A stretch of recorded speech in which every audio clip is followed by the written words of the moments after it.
ಗೊಂಬೆ ಆಡ್ಸೋನು ಮೇಲ್ ಕುಳ್ತಿರ್ಬೋದು, ಆದ್ರೆ ಕಡ್ಡಿ ಆಡ್ಸೋನು ಪಕ್ಕದಲ್ಲೇ ಕುಳ್ತಿರ್ತಾನೆ. ಹುಷಾರು, ಅವನ್ ಹೆಸರು ಕಾಮೆಂಟ್ ಮಾಡಿ.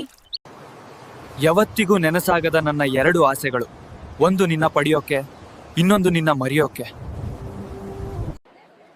ಮದುವೆಯ ನಂತರ ಹೆಂಡತಿಯ ಹಣೆ ಬರಹ ದೇವರು ಬರೆಯೋದಿಲ್ಲ, ಕಟ್ಕೊಂಡಿರುವ ಗಂಡ ಬರೀತಾನೆ. ಯಾರು ಹೇಳಿದ್ ನಿಮ್ಗೆ ಹುಡುಗಿರೆಲ್ಲ ಮೋಸ ಮಾಡ್ತಾರೆ ಬಿಟ್ಟೋಗ್ತಾರೆ ಅಂತ? ನೀನ್ ಅವಳಿಗೆ ಪ್ರೀತಿ ಮಾಡೋ ತರ ಪ್ರೀತಿ ಕೊಟ್ರೆ ಅವಳು ನಿನ್ಗೆ ತಾಯಿ ತರ ಪ್ರೀತಿ ಕೊಡ್ತಾಳೆ. ಗಂಡನ್ ಮನೆಯಲ್ಲಿ 100 ಜನ ಶತ್ರುಗಳಿದ್ರೂ ಅವಳ ಪರವಾಗಿ ಗಂಡ ನಾನಿದ್ದೀನಿ ಅಂತ ಭರೋಸೆ ಕೊಟ್ರೆ ಸಾಕು, ಖುಷಿಯಾಗಿರ್ತೀವಿ. ತಾಯಿ ಜೀವ ಕೊಟ್ರೆ ಹೆಂಡತಿ ಜೀವನ ಕೊಡ್ತಾಳೆ. ಅದಕ್ಕೆಲ್ಲ ಹೇಳೋದು ತಾಯಿ ಮತ್ತು ಹೆಂಡತಿ ಒಬ್ಬ ಗಂಡಿನ 2 ಕಣ್ಣುಗಳು ಅಂತ. 2000 ಅಲ್ಲ, 2070 ಬಂದ್ರು ನಮ್ ಸಿಂಗಲ್ ಹುಡುಗರ ಕಷ್ಟ ಹೋಗಲ್ಲ ಗುರು. 100 ಜನ 100 ಮಾತಾಡಿದ್ರು ನಾನು ನನ್ ದಾರಿಲೇ ಬದುಕೋದು, ಯಾರೇನ್ ಅನ್ಕೊಂಡ್ರು ನನಗ್ ಬೇಡ. ಬೇರೆಯವ್ರಿಗೆ ಸಲಾಂ ಹೊಡೆಯೋ ಅವಶ್ಯಕತೆ ಇಲ್ಲ. ಸೋತ್ರು ಸರಿ ಗೆದ್ರು ಸರಿ, ಗತ್ತಲ್ಲೇ ಇರ್ತೀನಿ. ಒಂದು ತಪ್ಪನ್ನು ಹುಡುಕಿ ದೂರ ಆಗೋದು ದೊಡ್ಡದಲ್ಲ, 100 ತಪ್ಪಗಳನ್ನ ಕ್ಷಮಿಸಿ ಜೊತೆಯಲ್ಲಿ ಇರುವುದೇ ನಿಜವಾದ ಪ್ರೀತಿ. ಮನುಷ್ಯನಿಗೆ ಅಹಂಕಾರ ಬರೋದಕ್ಕೆ 2 ಕಾರಣ, ಒಂದು ಸೌಂದರ್ಯ, ಇನ್ನೊಂದು ಹಣ. ನಾವು ಬೆಲೆ ಕೊಡಬೇಕಾಗಿದ್ದು ವ್ಯಕ್ತಿಯ ವ್ಯಕ್ತಿತ್ವಕ್ಕೆ ಮಾತ್ರ, ವ್ಯಕ್ತಿಯ ಹತ್ರ ಇರೋ ದುಡ್ಡಿಗಲ್ಲ. ಬೇರೆಯವ್ರ ಬಗ್ಗೆ ಯೋಚನೆ ಮಾಡಿದ್ರೆ ಹುಚ್ಚ ಆಗ್ತೀಯ, ನಿನ್ ಬಗ್ಗೆ ಯೋಚನೆ ಮಾಡು, ರಿಚ್ ಆಗ್ತೀಯ.